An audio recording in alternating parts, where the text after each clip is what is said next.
आज हम स्टार्ट करेंगे अमेंडमेंट्स इन सेक्शन 43CA जो इंसर्ट हुआ है फाइनेंस एक्ट 2021 में।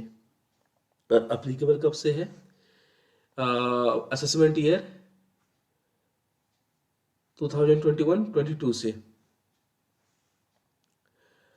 इन्होंने जो फाइनेंस एक्ट जो अमेंडमेंट आई है सेक्शन 43CA में, उन्होंने सेफ हार्बर रूल को के लिमिट को 10% से बढ़ा के कितना कर दिया है? 20%। इसका इम्पैक्ट क्या होता है समझते हैं, और सेक्शन 43C ये बोलता है, क्या बोलता है उसके बारे में समझते हैं। सेक्शन 43C ये बोलता है कि जो रियल एस्टेट डेवलपर हैं उनको क्या करना है, जो अपने प्रॉपर्टी को अगर सेल करेंगे तो वो सर्कल रेट पे करेंगे। अगर सर्कल रेट से भी रेट जो है, जो स्टैम्प ड्यूटी वैल्यू से भी अगर वो कम पे सेल करते हैं तो उस प्रॉपर्टी का सेल कंसिडरेशन कितना क्या माना जाएगा? वो सर्कल रेट माना जाएगा। तो सर्कल रेट माना जाएगा। अगर वो भले ही प्रॉपर्टी किसी को सर्कल रेट से कम पे सेल कर रहे हैं तो सेल कंसिडरेशन क्या माना जाएगा? उस प्रॉपर्टी का वो माना जाएगा कितना? Circle rate.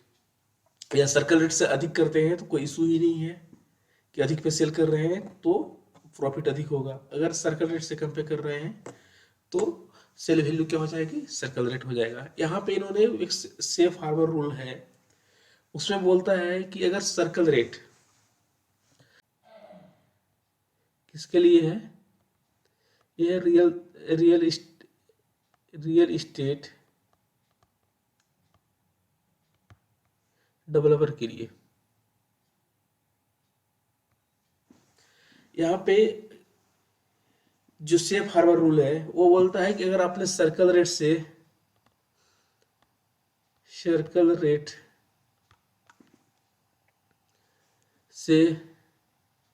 प्रॉपर्टी को अगर 10% वेरिएंट बेचा है, सर्कल रेट से अगर प्रॉपर्टी को क्या करा है 10% से कम पे रियल एस्टेट डेवलपर ने अगर सेल करा है तो क्या हो जाएगा? हम इसको उसी रेट पे मारेंगे जहां पर क्या है, जिस रेट पे हमने सेल करा है। वेरिएंस सेफ हार्बर रूल क्या बोलता है? सेफ हार्बर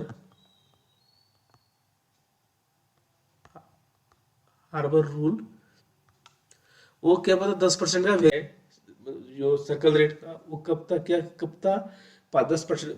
2020 में अमेंडमेंट आई है इस पे। अब पहले क्या था ये? पहले इस पर 5% हुआ करता था। अब फाइनेंस एक्ट 2021 में उन्होंने क्या करा है, इसको सेफ हार्बर रूल को बढ़ा के कितना कर दिया है? 10% से 20%। कब तक? जो हमने अगर जो रेसिडेंशियल यूनिट कब सेल करा हो 12 नवंबर 2021 से 30 जून 2022 तक के बीच में अगर कोई रियल एस्टेट सेक्टर ने अगर क्या करा है, रियल एस्टेट डेवलपर ने क्या करा है प्रॉपर्टी को, तो सिर्फ हार्बर रूल क्या बोलता है, वो 10% से बढ़कर 20% हो गया है। वो अगर मान लो सर्कल रेट किसी प्रॉपर्टी का 100 करोड़ है तो अगर ये सेल कब होता है? सेल होता है अगर मान लो इस पीरियड के बीच में अगर सेल होता, इस मतलब अगर सेफ हार्बर रूल के बिना अगर सेल करते 43B में, अगर हम क्या बोलते सर्किट रेट मेरा 100 करोड़ रुपए का है, अगर हम क्या करें इसको सेल करते हैं 80 मतलब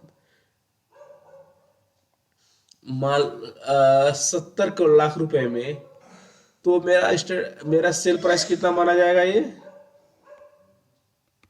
सेल प्राइस मेरा माना जाएगा करोड़ था ये 100 करोड़। अगर हमने सेल करा है 70 करोड़ में तो मेरा सेल प्राइस क्या हो जाएगा? 100 करोड़। ये नवंबर 2021 से लेकर 30 जून 2022 के बीच में अगर हमने प्रॉपर्टी को सेल करा है तो सेफ हार्बर रूल क्या हो गया? एक्सटिंग जो है वो 10% से बढ़ाकर क्या हो जाएगा? ये 20% हो जाएगा।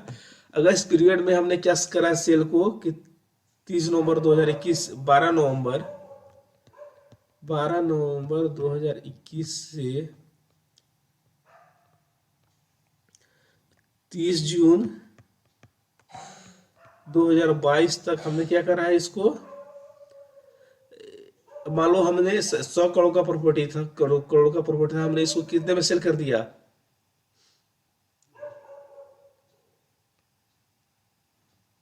82 करोड़ में। यहाँ पर हमका वेरियंस कितने का दे रहा है ये? वेरियंस का बेनिफिट यहाँ पे सेफ हार्बर रूल में कितने का दे रहे हैं इस पीरियड में? 12 नवंबर 2021 से लेकर 30 जून 2022 तक कितना दे रहा है हमारा? 20% वेरियंस है सेफ हार्बर रूल में।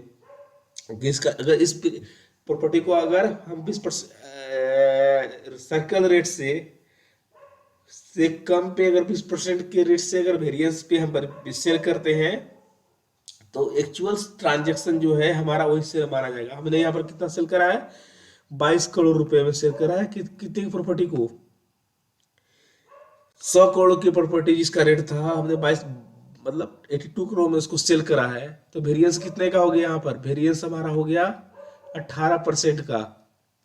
और जो अमेंडमेंट आई है फाइनेंस एक्ट 2021 में वो कितने का वेरिएंस हमें अलाउ करता है? 20% का। तो हमारा एक्चुअल ट्रांजेक्शन कितना हो जाएगा? ट्रांजेक्शन प्राइस सेल कंसिडरेशन हम क्या करेंगे? सेल कंसिडरेशन हम क्या करेंगे? हमारा हो जाएगा तो अब इसको जो प्रोविजन है उसको एक बार समझ लेते हैं पढ़ के।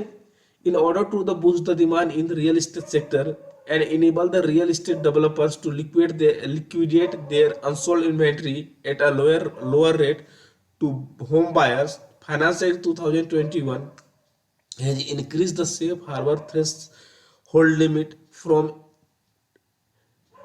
existing 10% to 20% in following conditions are satisfied. The transfer of a residential unit take place during the period 12th November 2021 to 30th June 2022. The transfer is ये ट्रांसफर मैंने बता दिया कब तक ट्रांसफर होना चाहिए। 12 नवंबर 2021 से लेके 30 जून 2022 तक इसको ट्रांसफर हम कर सकते हैं। इस केस में थ्रेशोल्ड लिमिट हमारा क्या हो जाएगा? सेफ हार्बर रूल के लिए 20% हो जाएगा। अगर 20% के अंदर कोई वेरिएंस रहता है, किससे वेरिएंस कहाँ से रहेगा? सर्कल रेट से। तो जिस रेट पे हमने प्रॉपर्टी को सेल करा है वो हमारा एक्चुअल रेट हो जाएगा, वो हमारा सेल कंसिडरेशन हो जाएगा for the purpose of computing income of the real estate developer.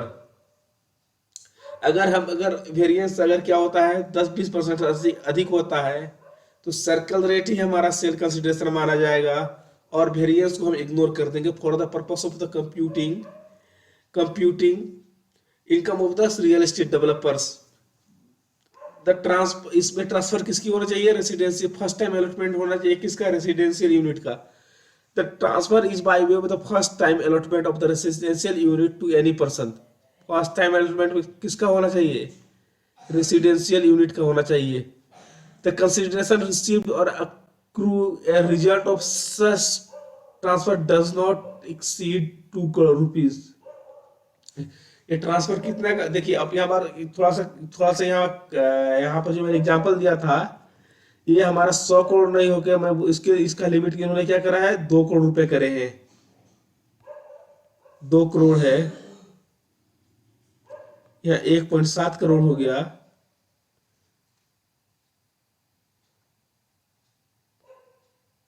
यहाँ भी 2 करोड़ हो गया तो यहाँ भी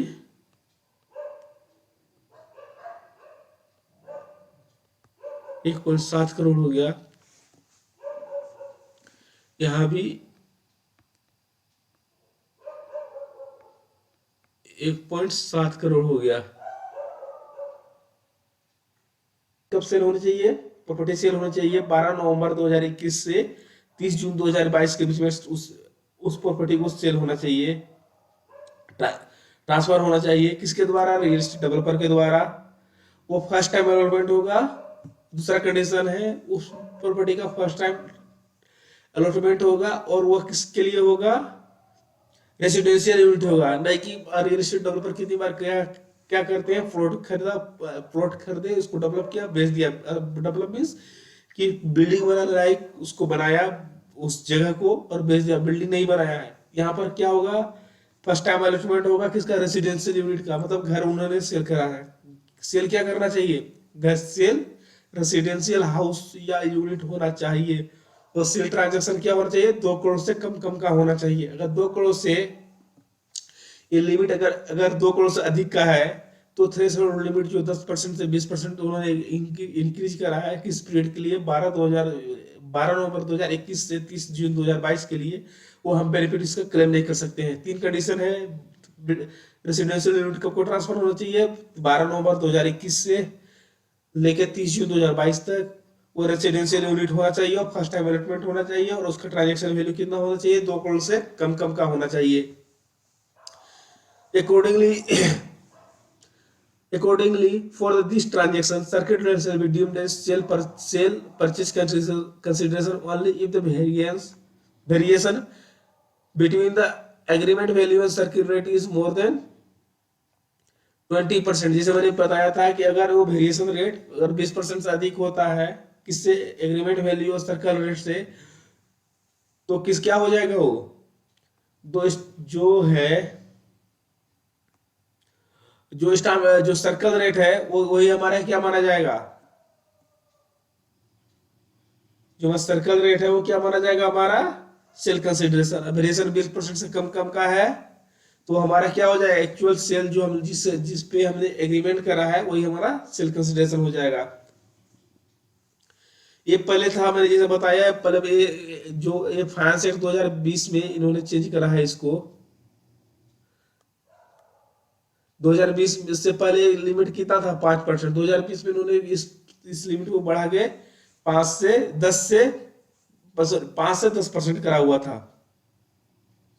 अब देखिए अब पहला क्वेश्चन आता है कि अगर सेल कर दिया, अगर हमने 20% से वेरिएशन जो दिया हुआ है 20%, अगर मान लीजिए इस पीरियड की बात करूं 12 नवंबर 2021 से लेके 30 जून 2020 तक 22 तक अगर हमने सेल करा है, अगर उसका वेरिएशन 30% 20% से अधिक होता है तो उस केस में क्या हो जाएगा, उस केस में कंसिक्वेंशियल वो क्या हो जाएगा हमारा, वो किसके एंड पे वो टैक्सेबल होगा, जो प्रॉपर्टी का बायर है, जो प्रॉपर्टी का बायर है। वेरिएशन अगर 30% है किस रेट से, सर्कल रेट से, तो बायर के एंड पे टैक्सेबल होगा। कहां पे टैक्सेबल होगा, सेक्शन 56 सबसेक्शन 2 क्लोज 10 में ये टैक्सेबल किसके एंड पे होगा, वेरिएशन अगर 20% से अधिक का है। अगर या किस पीरियड के लिए, 12 नवंबर 2021 से लेके 30 जून 2022 तक, ये वेरिएशन 20% से अधिक है, टैक्सेबल कहाँ हो जाएगा, ये 20 अंडर सेक्शन 56 सबसेक्शन 2 क्लोज 10 में किसके एंड पे टैक्सेबल होगा, किसके एंड पे टैक्सेबल होगा, बायर के एंड पे। अगर इस पीरियड के बाद मतलब 30 जून 2022 के बाद अगर उस वेरिएंस अगर 10% से अधिक रहता है 10% से अधिक रहता है, वेरिएंस 10% से अधिक रहता है कब, आफ्टर, वेरिएशन कब होता है, आफ्टर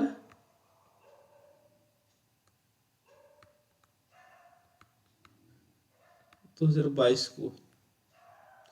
तो ये भी क्या कहां टैक्सेबल होगा, सेक्शन 56 सबसेक्शन 2 क्लोज 10 में क्या हो जाएगा, ये टैक्सेबल हो जाएगा। किसके एंड पे, बायर के एंड पे। यहाँ पर देखिए, यहाँ पे इस अमेंडमेंट से, अमेंडमेंट कहा मतलब सेक्शन 43 CA के में अमेंडमेंट आने के बाद कॉन्सिक्वेंशियल रिलीफ कहाँ दिया गया, बायर को इस सेक्शन में रिलीफ दिया गया है। सेक्शन 56 सबसेक्शन 2 क्लोज 10 में रिलीफ दिया गया है कि the consequential relief to the buyer of these residential units by way of the amendment in clause 10 of subsection 2 of section 56 of the Income Tax Act increase safe harbor rule to 10% to 20%। इस amendment के आने के बाद section 43 CA में amendment आने के बाद constitutional relief कहाँ दिया गया है? सेफ हार्बर रूल के लिए जो था वो 56 सबसेक्शन 2 क्लोज 10 में दिया गया है कि अगर वेरिएंस अगर 12 नवंबर 2021 से लेकर 30 जून 2020 तक अगर हमारा जो हमारा एग्रीमेंट हुआ है प्रॉपर्टी परचेज करने के लिए, सेल करने के लिए, मैं मानता हूँ अपने आप को रियल एस्टेट डेवलपर, अगर एग्रीमेंट जो सेल हुआ है अगर वेरिएशन किसके लिए है वो 10% से 20% है, किससे? जो हमारा सर्कल रेट से जो हमने एग्रीमेंट करा है प्रॉपर्टी को सेल करने के लिए, तो वो हमारा इग्नोर कर देंगे पूरा अंडर सेक्शन 56 टू क्लोज 10 में। इस अमेंडमेंट आने के पीछे रीजन दिया गया कि अभी जो मतलब कोविड-19 के कारण जो बहुत मतलब ये हमारा एम्प्लॉयमेंट पे बहुत ज़्यादा असर पड़ा है। कोविड-19 के कारण एम्प्लॉयमेंट पे बहुत ज़्यादा असर पड़ा है, जिसके कारण लोग मतलब बाइंग कैपेसिटी है लोगों की ख़त्म हो चुकी है, किसी का रोजगार जा चुका है, धंधा मंदा है इस कारण से। तो इन्होंने क्या करा है, रियल सेक्टर में बूस्टिंग